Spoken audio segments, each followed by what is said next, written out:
The year is 1985. The jungles along the Thai-Cambodian frontier hold more than the whispers of wind through bamboo.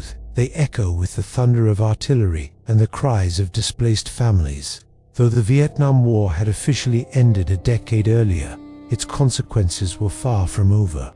Vietnam, having overthrown the Khmer Rouge in Cambodia, now found itself locked in a grinding war of attrition against resistance forces. But these battles rarely stayed contained. Thailand, wary of Vietnamese power pressing against its borders, became an unwilling participant in the conflict. Villages once known for rice fields and quiet temples now trembled under the weight of firepower. Refugees spilled into makeshift camps, their lives fractured between survival and despair. Soldiers stood watch in the dense jungle, never knowing when the next shot would come. This was not a clean war, it was a shadow conflict, fought in the margins of the Cold War, where ideology, survival, and human suffering collided.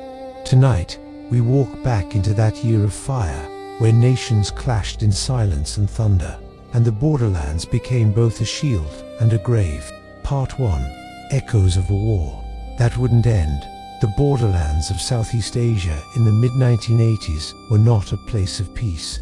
Though the Vietnam War had ended a decade earlier, the sounds of war still haunted the jungles, mountains, and river valleys where Thailand met Cambodia.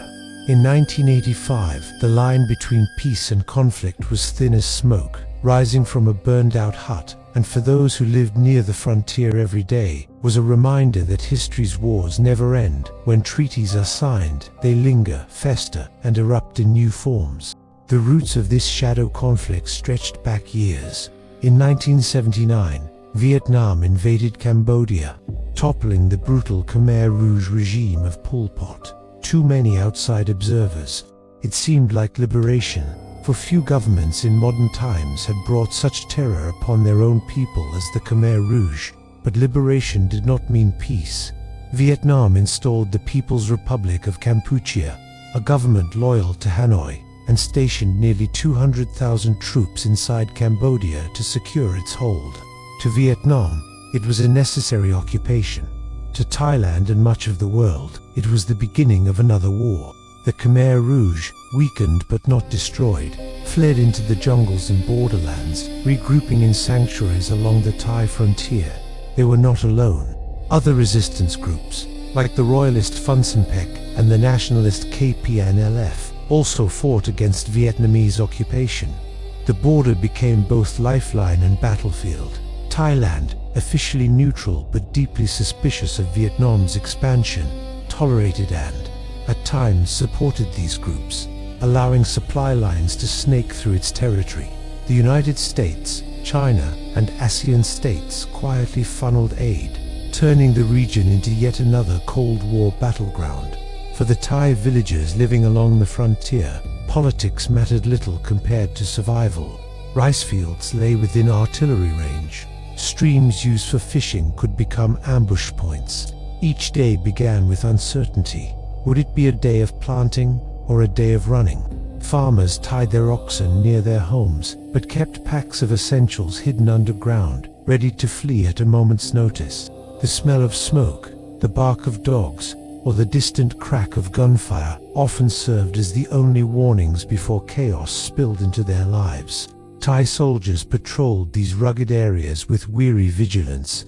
They were trained, disciplined, and equipped, but they knew their enemy was no ordinary force. Across the border stood seasoned Vietnamese troopsmen, hardened by decades of war against the French, then the Americans, and now the Cambodian insurgents. These were soldiers who knew how to fight in jungles, how to survive on little, how to blend into shadows. Facing them was no easy task, and every Thai patrol knew they might not return.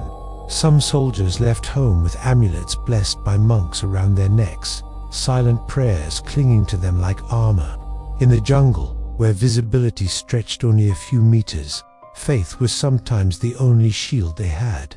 The Cambodian refugees who flooded across the border carried with them the deepest scars. Their stories spread through camps in Khao I Dang, Aronio Prathit, and Sakao. Families describe midnight raids where Khmer Rouge remnants forced them into labor, only to be bombarded by Vietnamese artillery hours later. Others spoke of villages where no one survived, caught between warring factions. Children arrived barefoot, clinging to mothers who had lost everything but their will to keep them alive. The camps became both havens and powder kegs, teeming with despair, disease, and whispers of revenge. To the outside world, it may have seemed like a distant corner of the Cold War, but to those in Thailand's northeastern provinces, the war was not distant at all. It was at their doorstep. At night, flashes of artillery fire lit the horizon like distant lightning storms. The ground shuddered beneath the thunder of shells, and in the silence that followed, there was only fear. Farmers lay awake, clutching their children, listening to the rumble, and praying it would not reach their homes. In 1985, the Vietnamese launched major dry season offensives to crush the resistance along the Thai border. These campaigns pushed guerrillas deeper into Thai territory, sparking violent clashes between Vietnamese troops and Thai forces. The echoes of Vietnam's occupation reverberated into Thailand itself. Thai outposts came under direct fire. Patrols exchanged gunshots across rivers and ridges. The Mekong, once a lifeline of trade and culture, became a frontier of suspicion and steel. Imagine the moment of contact. A Thai forward base shrouded in mist, soldiers sipping instant coffee, their rifles propped against sandbags. The stillness is broken by the thump of mortar from across the border. Shells whistle overhead, crashing into the hillside, sending dirt and shrapnel spraying into the air. Radios crackle, boots pound against the ground, and within seconds, the outpost erupts into chaos. Orders are shouted, machine guns roar back, and the jungle becomes a furnace of sound. For the men caught in that exchange, time slows to fragments, breath, sweat, and the terrifying clarity that death may be only a heartbeat away. This was not war in the sense of great armies clashing on open fields. It was war in fragments, ambushes, artillery duels, and skirmishes that could vanish into silence as quickly as they began. But for the people who lived through it, those fragments were everything. A single barrage could erase a family's livelihood. A single shot could change the course of a village forever. For Thailand, the border conflict carried heavy weight. It was not merely about defending its soil. It was about resisting what many feared could be a wave of Vietnamese expansionism. The memory of Indochina's shifting wars loomed large. If Cambodia could fall under Vietnamese control, what would stop the domino from tipping further west? The Thai government balanced diplomacy with defense, condemning Vietnamese actions while reinforcing its front lines. But soldiers on the ground felt none of this nuance. They only felt the earth shake under artillery fire. And through it all, the border people endured. Markets still opened, though under the shadow of war. Monks still walked barefoot at dawn to receive alms, their saffron robes glowing even as smoke drifted above the horizon. Children still played, their laughter defiant in a landscape marked by trenches and bunkers. Survival itself became a form of resistance against the chaos pressing in from every side. The echoes of war carried far beyond the battlefield. They rippled into families, into the hearts of those who waited for fathers, sons, and brothers to return from patrol. Letters written in shaky hands, folded neatly and tucked away, bore words of longing and fear. Some never reached their recipients, lost in the churn of war. Some arrived, but their writers never returned, leaving ink as the only trace of a life cut short. In the grand theaters of Cold War diplomacy, the Thai-Vietnamese border conflict was often reduced to statistics. So many shells fired, so many casualties reported, so many kilometers contested. But numbers cannot capture the weight of standing in a rice field at dawn, hearing the distant crack of rifles, and knowing that history's great struggles had reached your doorstep. Numbers cannot explain the terror of carrying a child through a mine-laced jungle, each step a prayer. Numbers cannot hold the grief of a mother who waits at the village edge for a soldier who will never walk home again. This was the war that would not end. Though the American withdrawal from Vietnam had closed one chapter, new chapters opened in blood and fire across Indochina. For Thailand, 1985 was a year where the border became more than a line on a map, but became a living wound, raw and unhealed. For the soldiers, refugees, and villagers who lived it, the echoes of that war never truly faded.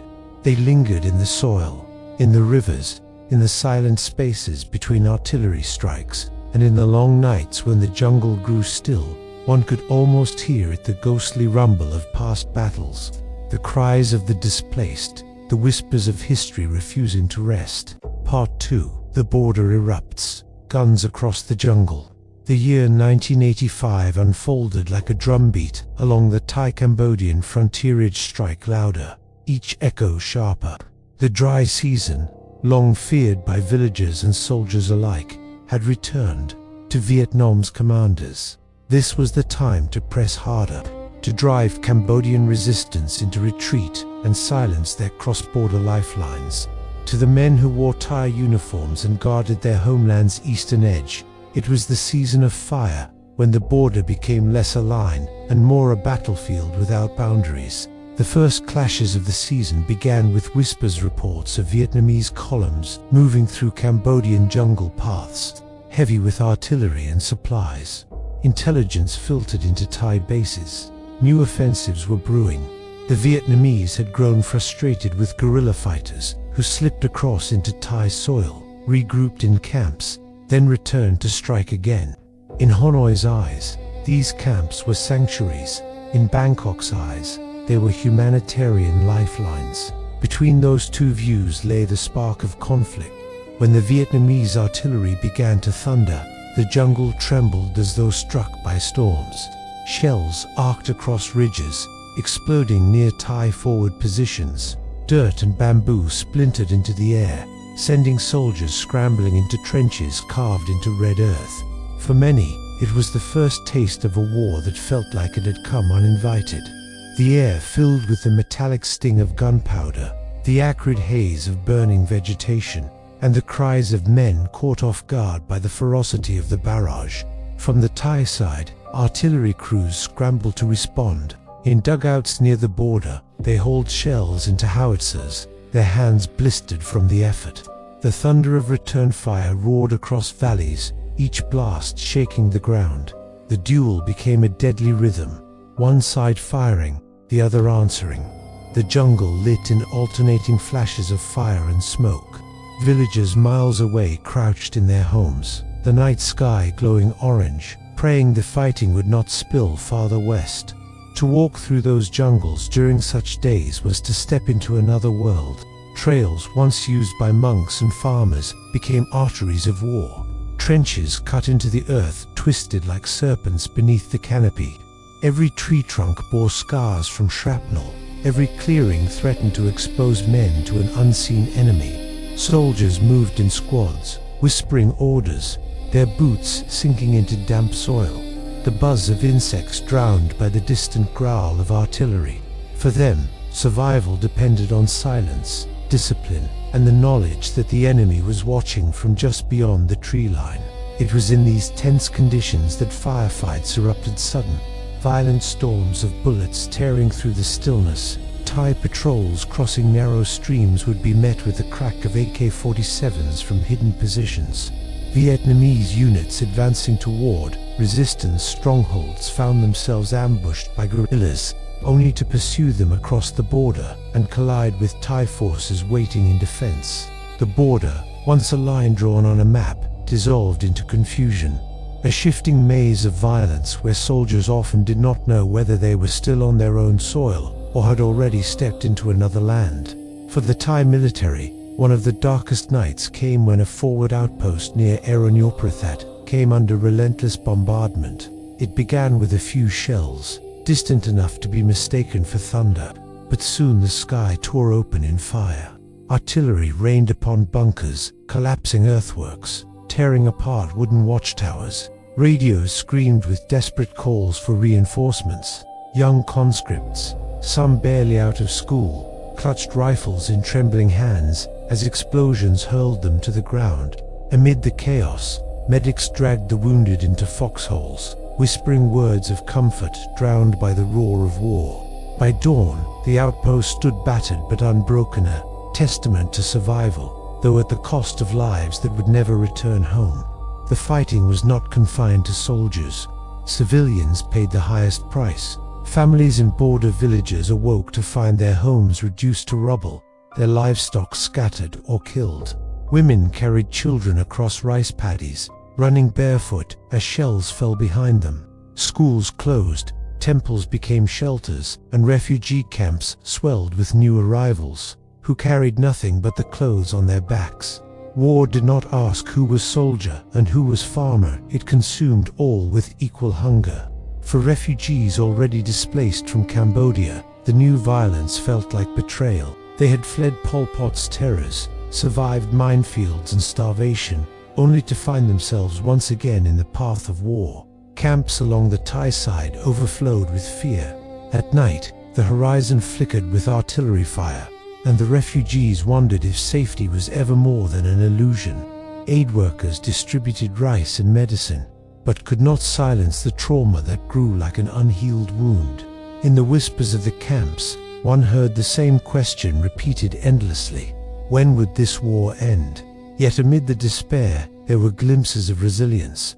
In villages scarred by shelling, farmers returned to their fields at dawn, planting rice with hands still trembling from the night's bombardment. Monks walked their barefoot rounds, collecting offerings from families who had little to give but still clung to faith. In camps, children chased each other among bamboo huts, their laughter a fragile defiance against the weight of history pressing down upon them. Life, fragile and stubborn, insisted on continuing even in the shadow of artillery. Strategically, the clashes of 1985 marked one of the most dangerous moments between Thailand and Vietnam. Skirmishes threatened to spiral into wider war. Diplomats exchanged harsh words, accusing each other of aggression. International eyes turned briefly to the Mekong frontier, where the Cold War's edges smoldered. Behind closed doors, ASEAN states rallied around Thailand, while Vietnam clung to its position, determined not to yield Cambodia. Each artillery exchange carried the risk of escalation, of drawing the region into a broader inferno. On the ground, however, soldiers thought less of politics and more of survival. They shared cigarettes in muddy trenches, traded stories of home, and listened to the distant hum of insects between barrages. In rare quiet moments, they stared across the border, wondering if the men on the other side, equally weary, equally scarred, were thinking the same. War, they knew, was less about enemies and more about orders, less about hatred and more about survival.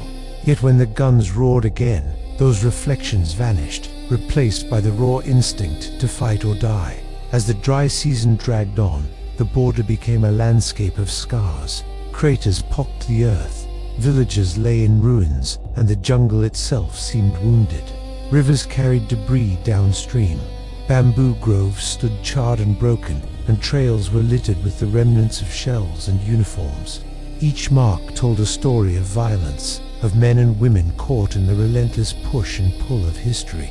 And though the guns would eventually quiet, the scars they left on the land, on the people, on memory would endure long after 1985 faded into history books. For Thailand, the clashes were a grim reminder of geography's burden.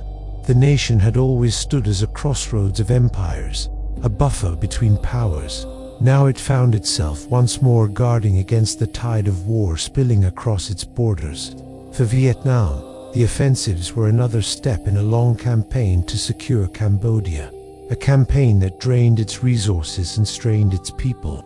And for those caught between, there was no grand strategy, only survival. When the last shells of the season fell silent, the jungle seemed to breathe again. Birds returned hesitantly to sing above cratered fields. Farmers rebuilt huts from the ashes of their homes. Soldiers cleaned their rifles, their faces lined with exhaustion. But no one believed it was over. The border had erupted before, and it would erupt again. The echoes of war had not faded.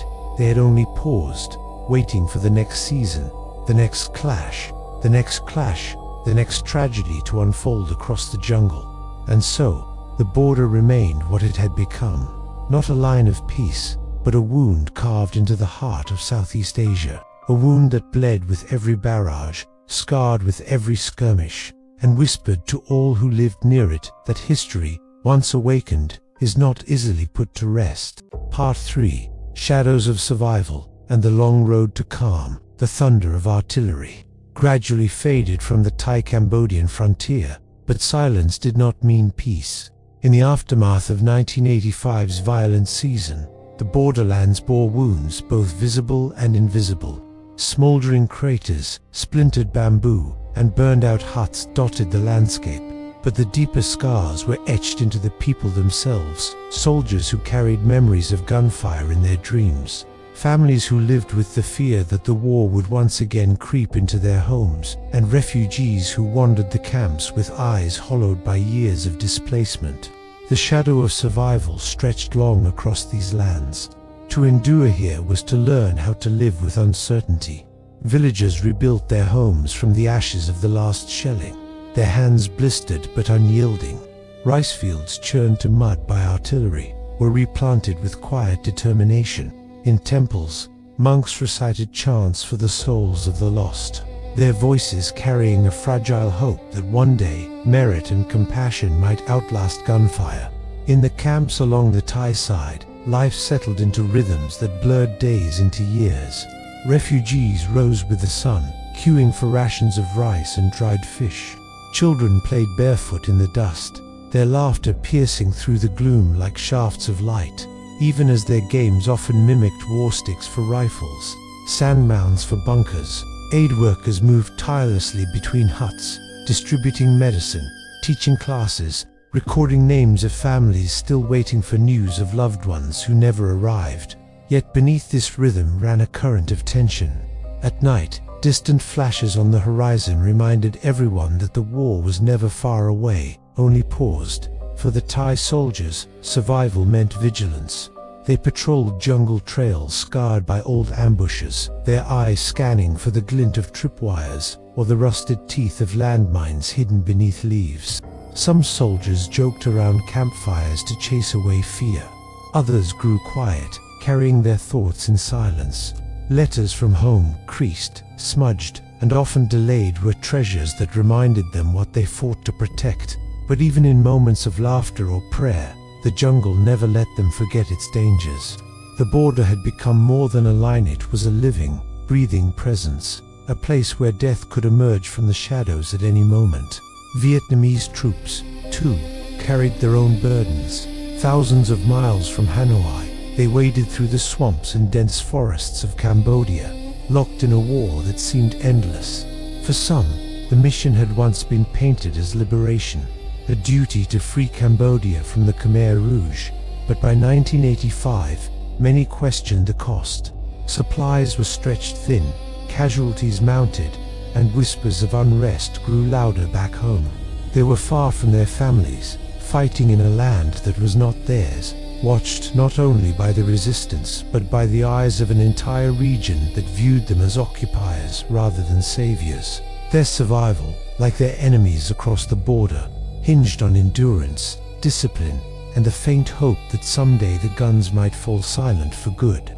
Ordinary life, where it could be found, became an act of defiance.